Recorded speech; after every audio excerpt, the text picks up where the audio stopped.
Yeah, that's a good question, right? So, uh, monetary policy usually affects the supply of money, right? So, and that's done from the Federal Office of Monetary Committee or the Board of Governors, Federal Board of Governors. There are different banks, central banks all around the country, make one big central bank, right? They control money supply, interest rates. Their main focus is inflation and jobs, right? They want to make sure that we have an optimal inflation rate and full employment. So those are their tools. That's what they focus on, monetary policy, right?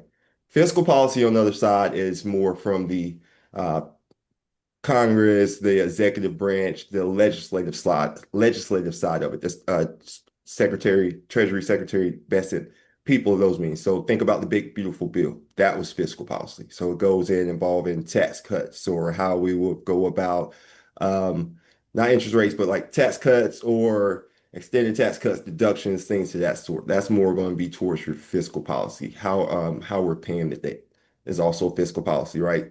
How much the debt's going to be is fiscal policy, right? So that's another thing. Like as you hear, in an ideal world, the fiscal policy works independently of monetary policy, but they all work together in the sense that if the deficit's out of control, hopefully the rates that we're paying back on this money, which is set by the monetary policy, uh, the interest rates, hopefully they're optimal for us to be able to service this debt while not increasing the debt, but not so low that we're just going to let inflation run wild or let spending go out of control. So it's a really delicate walk. But just generally think with monetary policy, think money, money supply, how much you have.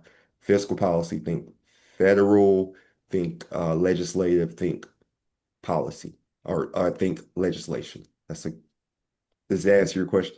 Yeah, no, it absolutely does. It absolutely does. And I've done a good bit of self-education on those two as well. I've been into a big book by Alan Binder, who or Blinder, I think it is, who was a former I think Fed official at some time and economics professor and all. And I always find it really interesting how economists talk about each of those types of policies versus, say, someone in the more political analytical media or something like that can often be very different in terms of how they evaluate what is good for an economy, what's not, and where we fall in between. But I think it's definitely as complex as those two are.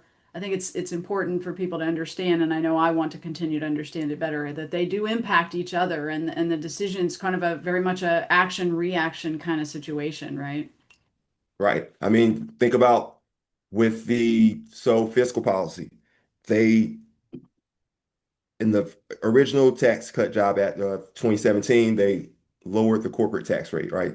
So that corporations weren't paying as much for taxes. That should increase the amount of money they have to spend for hiring, right? They made that permanent. So now you would think that even if on the other side, the monetary policy was to lower interest rates to increase more money for businesses to hire people.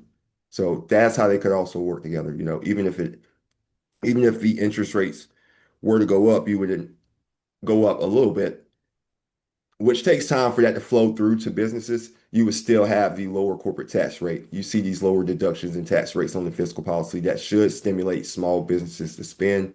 And if they're stimulated to spend, the monetary policy on that side is they're going to need to get money from banks at hopefully lower interest rates. Yeah, and good point about the lagging indicators, right? I mean, the impact factors, they take a while to take hold, both in what you just described and then also with inflation. It takes a while. There may be some initial cost push inflation in various areas that's not relevant to the whole economy. And I think we've seen some of that. So it's still kind of early, I think, to really tell what's going to happen like after about 2 to 3 years as these policies are firmly in place and businesses have had a time to adjust and things. Would you agree that we'll have a better view of what the long term may look like? Oh yeah, we're in it right now. We're in the middle of it. We can't see all the stuff around us, like how this is all going to play out. People are Yeah. basing things on their projections, but it's really unprecedented the things that are happening in our economy right now and the way they're happening. Just different type with the whole global trade rebalancing, the whole another thing that we have to think about with monetary policy and fiscal policy is immigration, right? And the job market. So we have fiscal policy that's becoming more or legislation that's more restrictive on immigration. Hence, it's going to lower the amount of people who are able to come into the workforce because a lot of the workforce has been driven by immigration, legal or illegal. That's a whole nother topic, right? Sure, So sure. companies were slow to hire in that sense as well because they didn't want to necessarily hire someone who, could just be picked up from the job. Yeah. But would it also, is there also a potential opportunity for native born and existing immigrants here to pick up some of those jobs where there's less competition with immigration? Is it kind of a double-edged sword that way? Right. And that's the kind of stuff. Yes, it's definitely an opportunity for anyone for other people to step into those voids. Maybe there are jobs they want, maybe there are jobs they don't want.